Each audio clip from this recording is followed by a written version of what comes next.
trago uma saudação de luta e resistência desde a Amazônia brasileira, lá de Belém do Pará, né, e um abraço com gostinho de açaí com farinha para todo mundo, também para a gente iniciar a nossa conversa. Eu sou assentado da reforma agrária, da política de reforma agrária do Brasil, né, e da luta organizada pelo MST, o Movimento Sem Terra, um movimento que já completa 40 anos esse ano, que tem uma atuação nacional e internacional e é conhecido por muitas coisas, entre elas a forma como a gente luta pela terra no Brasil, mas que se inspira também na luta internacional, que é a ocupação da terra, a ocupação direta da terra. Então o MST é conhecido no Brasil por questionar a propriedade do latifúndio, por identificar a raiz dos problemas e da contradição da economia brasileira, do problema social brasileiro na existência do latifúndio, na existência do domínio da terra e dos seus recursos naturais pelos interesses econômicos dominantes, que são coniventes com o desenvolvimento do capital internacional. Então o MST ele tem essa compreensão e desde 1984 organiza famílias que inicialmente se encontram na cidade, que têm a sua raiz camponesa, que é fruto de um processo de violação, de despejo, em que a sua família, seus pais, seus avós, em algum momento foi retirado do campo, foi retirado da sua trajetória campesina, que as famílias que inicialmente estão na cidade e a gente organiza a partir da luta política, da luta pelo direito à terra, que é garantido no Brasil pela Constituição Federal, a Constituição Cidadã de 1988 do nosso país tem a reforma agrária como um dos itens da nossa Constituição. Então o MST se pauta numa defesa constitucional do direito à luta pela terra. E aí a gente produz pelo menos um movimento de recampenização, de retorno ao campo, de construção de uma luta que mobiliza a população das cidades que querem retornar ao campo, as comunidades camponesas que de alguma forma foram desterritorializadas e que se organizam nessa luta para construir uma nova comunidade. Então, a comunidade sem terra, a comunidade edificada pela luta do MST, ela, ao longo desses 40 anos, foi tomando contornos, foi assumindo compromissos, foi se colocando com desafios específicos a partir da nossa realidade.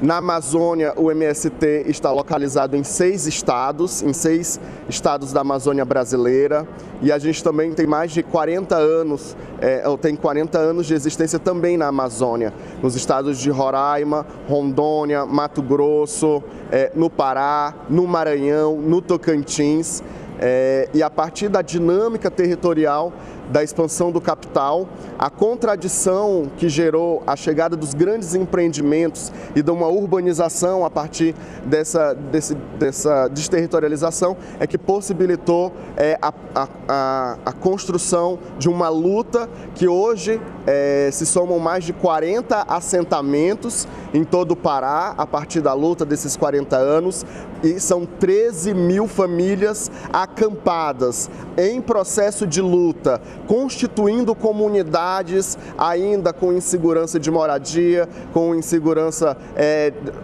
com ameaças de despejo, mas 13 mil famílias que se organizam para questionar a condição de cativeiro em que a terra se encontra na Amazônia. Eu vou relatar a experiência de uma dessas comunidades aqui, que é a comunidade Abril Vermelho. A comunidade Abril Vermelho completou 20 anos esse ano. Ela é uma comunidade localizada na região metropolitana de Belém. A ocupação, Abril Vermelho tem esse nome porque foi em 2004 que o MST elegeu o abril como uma data, um mês de luta pela reforma agrária, em memória ao massacre de Eldorado dos Carajás, que foi o massacre de camponeses sem terras na cidade de Eldorado, no Pará.